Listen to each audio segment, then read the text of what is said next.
We are working out for the next 365 days in a row. So many of us struggle to make positive changes in their lives, and I tend to give up too. We can't stick to our goals. You see, we've done this challenge at least 10 times, reaching 200 plus days at least twice. I was hoping to get myself into breakdancing shape because I always wanted to breakdance. And failure was crushing. And sometimes when you fail a lot, you give up. And in my case, you give up on your dreams for good. I made excuses instead. But now, even if I give up, or I sleep in, or I stop, we're just going to start over again. We will become stronger. So what follows are my workouts and thoughts each day. Every day, we can decide to make good choices. So don't give up on yourself.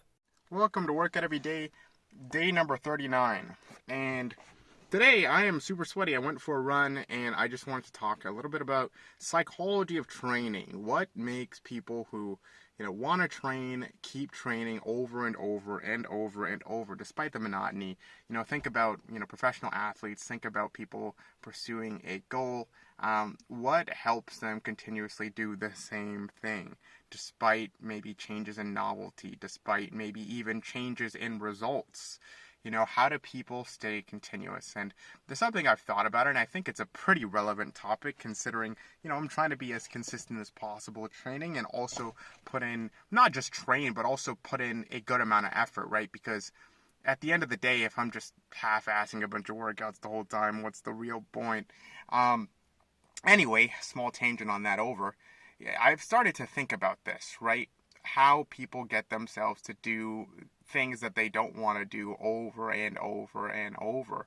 And I do think that genuinely it's the best bet that you can have is trying to find something that is positive, that is useful, that is good about the thing you're going to do. And I think there's so many ways that you can change your perspective on what is happening, right? And let me explain what I mean by that because that's a little abstract. You can go, hey, oh man, I have to work out every single day. I have to work out. You know what I mean? Maybe a simple change in mindset of saying I get to work out. Like there's an opportunity to do this because I get to do something that's super important to me that I know has X, Y, or Z benefit. Maybe it's as simple as a mindset change. Maybe it's as simple as finding something that you really enjoy. For me, it's saying, hey, how hard can I push this? If I didn't train as hard last time, take an honest look at that and see what can I do to improve. That excites me. I get excited where I start thinking of where I can go further. And without that, for me, I personally don't have the motivation to keep going and to keep training.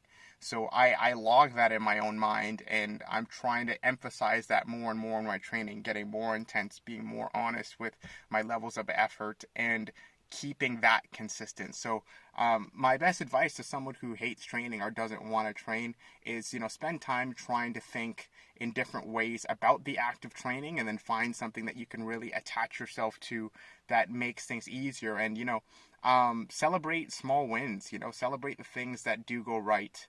Because, like I said, there's people out there training with no results, but they're still training.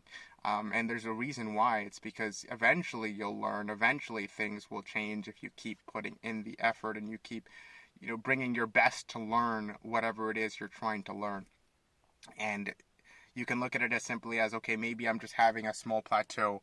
I'll figure something else out. There's people that I've seen online that are chasing numbers, specifically in the powerlifting community and communities similar to that, where they're trying to get a heavier lift and they tried every single thing they think. And maybe they added one new supplementary or accessory movement or literally took a day away from training. Instead of squatting every day, they squat twice a week or whatever it is. They modified with one simple thing after trying for so long, and then they achieve it. But the important thing is to not get discouraged with a lack of progress or feeling perfect, right? Like the way that you feel, and this is what I'm going to leave us off with, the way that you feel about something it's not necessarily always true, right? Our feelings can feel, well, that very strong, right? I can feel sad, I can feel angry, I can feel all these things, and then I can lose sight of why I'm doing what I wanted to do in the first place.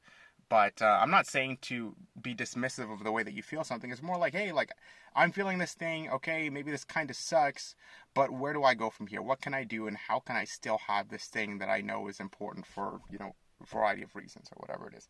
That's just what I've been thinking about now. If you are out there and you have any opinions on this, or you think about what causes people to have the kind of mental fortitude to be very persistent and hardworking at training or whatever it is long term, comment down below. Love to hear your thoughts on it. Anyway, I'm going to go and probably shower. This looks like a shower kind of situation, guys. I've been running longer distances, although I said I wouldn't, but it just helped me clear my mind. Peace. Take care.